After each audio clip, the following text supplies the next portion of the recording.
Nous allons voir maintenant une troisième fonction de production qui est la méthode qui est largement utilisée en ingénierie, qui est la méthode du SCS-CN pour Soil Conservation Service Curve Number. Dans cette méthode, on reprend un peu l'idée que Horton avait utilisée pour sa fonction de production. La difficulté de l'utilisation de la fonction de Horton est le fait qu'au début de la précipitation, on considère que le sol a une capacité d'infiltration maximale. Or, si on est en période hivernale ou après une averse qui était les jours précédents, le sol peut ne pas avoir sa capacité d'absorption maximale au moment où la pluie tombe sur le sol. Avec l'approche de la méthode SCS Curve Number, on vient surmonter un peu cette difficulté en reprenant l'idée de Horton, à savoir une première phase où on va saturer la colonne de sol et ensuite une deuxième phase où la vitesse d'infiltration sera décroissante au cours du temps. Cette première phase d'absorption, elle va constituer une partie du hiétogramme de pluie brute jusqu'à une certaine valeur, un seuil de cumul de pluie brute. Ce seuil de cumul de pluie brute est appelé abstraction initiale. Et comme c'est un cumul, cette abstraction initiale qui est notée IA s'exprime en millimètres. Une fois que cette phase d'abstraction initiale est passée, on a ensuite une vitesse d'infiltration qui va diminuer au cours du temps, un peu sur le même schéma que la vitesse d'infiltration de Horton. Et de la même façon que pour la fonction de Horton, on a une partie de la pluie brute qui se trouve au-dessus de la vitesse d'infiltration qui va partir en pluie nette et donc en ruissellement, et une partie qui va retourner dans le sol, en rétention. Donc ici, je retrouve la partie qui ruisselle. Donc la surface hachurée en jaune est un cumul de pluie nette, que je vais noter cumul de pluie nette. Il s'exprime en millimètres. Et la partie qui est sous la courbe de la vitesse d'infiltration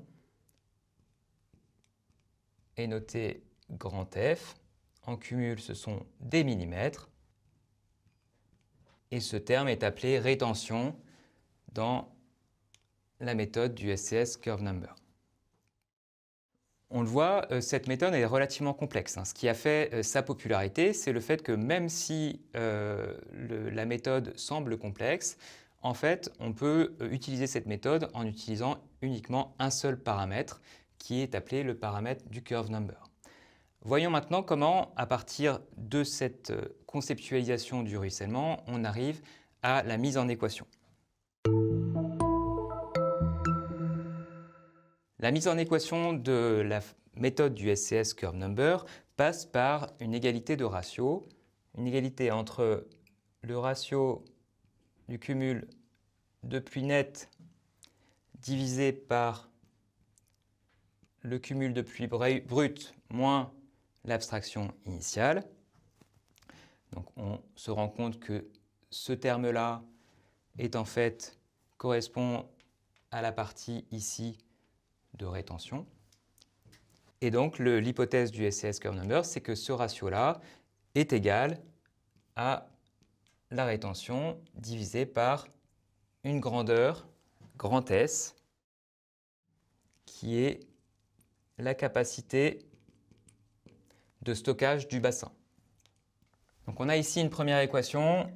La deuxième équation qu'on utilise pour dériver ensuite la méthode du SCS Curve Number est une équation simple qui traduit le fait que la rétention est en fait égale au cumul de pluie brute moins l'abstraction initiale moins le cumul de pluie nette.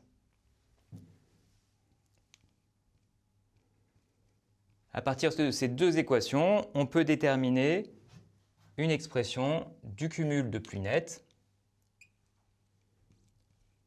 avec deux cas de figure. Le premier cas de figure correspond à la phase où le cumul de pluie brute est inférieur à IA. Dans ces cas-là, le cumul de pluie nette est égal à 0. Et une deuxième équation, lorsque on est au-delà de cette phase d'abstraction initiale, où le cumul de pluie nette au cours du temps s'exprime comme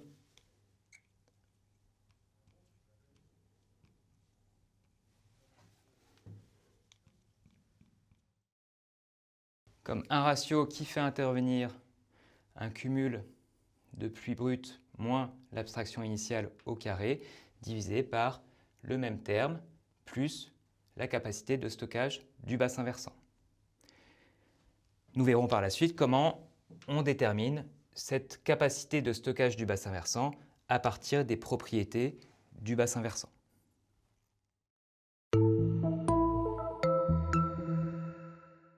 Nous avons vu précédemment comment on pouvait obtenir, à partir des concepts de la méthode du SCS, cette expression de la pluie nette au cours du temps, du cumul de pluie nette au cours du temps, avec une équation ici qui se manipule assez facilement avec la connaissance de deux paramètres qui sont IA, l'abstraction initiale du bassin versant, et S, la capacité de stockage du bassin versant.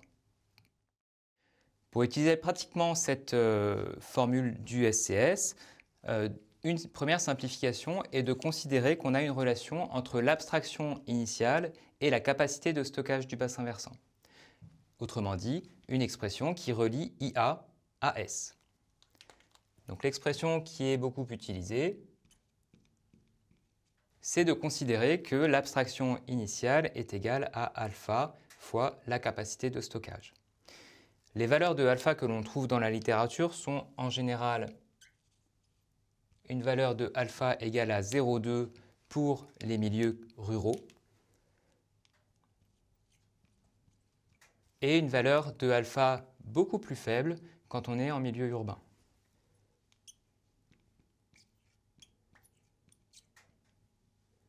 Ainsi, on a réduit le problème de ces deux paramètres à un problème avec un seul paramètre qui est grand S, la capacité de stockage du bassin.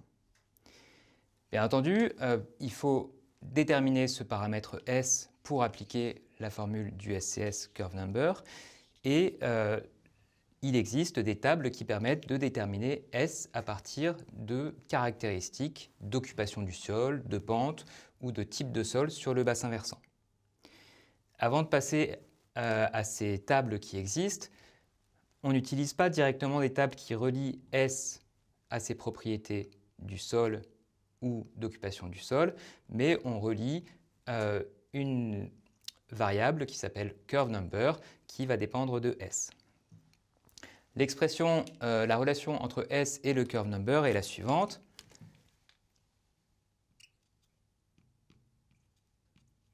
Une expression tout ce qu'il y a de plus empirique qui relie cette capacité de stockage au curve number. Donc ce qu'on voit sur cette expression, c'est quand le curve number est égal à 100, on a ici 10 moins 10, donc une capacité de stockage du bassin qui est nulle. Donc tout partira en ruissellement. Donc la valeur maximale de Cn correspond à 100 et on a des valeurs qui s'échelonnent classiquement entre 30 et 90.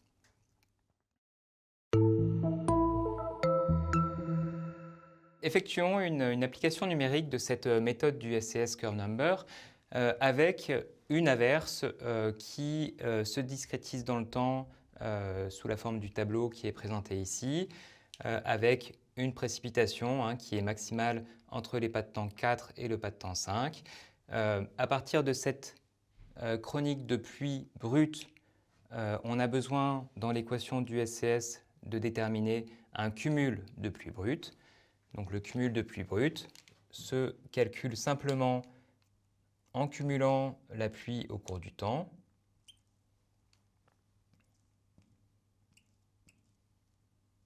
Ce cumul de pluie brute, on l'a vu dans la formule du SCS, il est important pour déterminer d'une part à quel moment je vais avoir du ruissellement. Donc tant que le cumul de pluie brute est inférieur à IA, je n'ai pas de ruissellement. Tout s'infiltre et la pluie nette est égale à 0. Et quand je dépasse cette valeur d'abstraction initiale, j'ai cette équation à utiliser pour déterminer quel est le cumul de pluie nette à chaque pas de temps. Pour l'application numérique,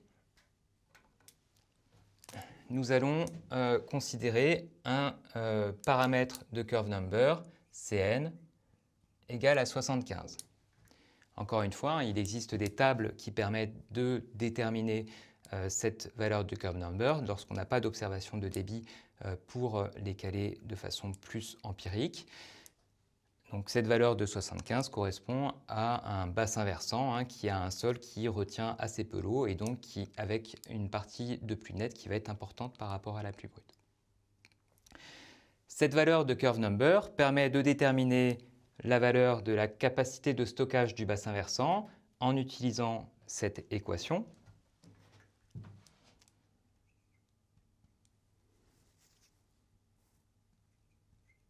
Et donc l'application numérique de cette équation donne une valeur de capacité de stockage du bassin versant qui vaut un peu moins de 85 mm.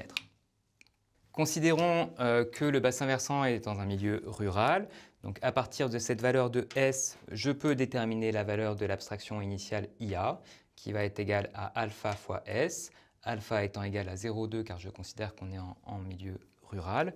Et donc, cette valeur de IA va valoir un peu moins de 17 mm. Donc, cela veut dire que tant que le cumul de pluie brute est inférieur à cette valeur de 17 mm, le cumul de pluie nette, ici, sera égal à 0. Donc ici, je peux écrire que le cumul de pluie nette est égal à 0. Là aussi, ici j'ai une valeur de 11 qui est inférieure à IA, donc c'est toujours 0.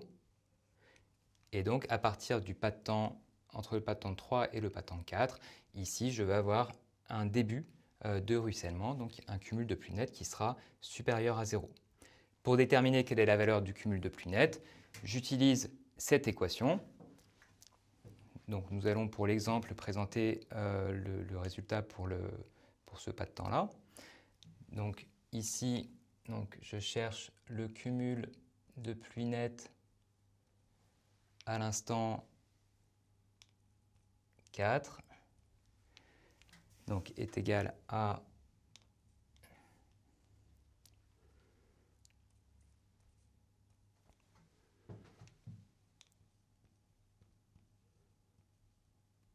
donc le cumul de pluie nette à l'instant 4 est égal à la différence ici entre le cumul de pluie brute moins la valeur de IA, l'abstraction initiale, le tout au carré, divisé par le cumul de pluie brute moins IA plus la capacité de stockage du bassin versant, grand S.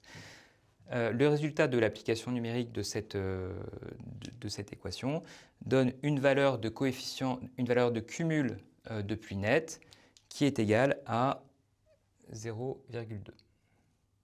Je procède de la même façon pour le pas de temps 5, pour le cumul de pluie entre le pas de temps 4 et le pas de temps 5.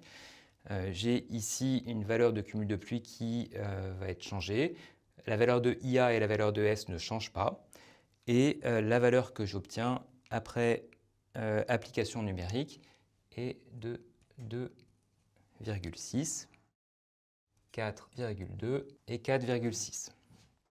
On voit ici avec ces valeurs qu'on abat énormément la pluie brute. La pluie nette est largement inférieure au cumul de pluie brute, malgré la valeur du coefficient de curve number qui est importante et qui traduit quand même un bassin versant qui a une faible capacité de rétention. Bien entendu, le cumul de pluie nette me sert ensuite à déterminer la pluie nette. Donc il s'agit de décumuler ce qu'on a ici dans cette colonne. Donc là j'ai 0, 0, 0, 0,2. Ici je vais avoir 2,6 moins 0,2, 2,4 et ainsi de suite, 1,8 et 0,4 ici. J'ai donc maintenant une chronique de pluie nette qui tient compte du curve number que j'obtiens sur le bassin versant, du fait que le bassin versant est dans un contexte rural, et je peux maintenant, à partir de cette pluie nette, utiliser une fonction de transfert qui permettra, à partir de cette chronique de pluie nette, d'avoir une chronique d'écoulement de surface du bassin versant.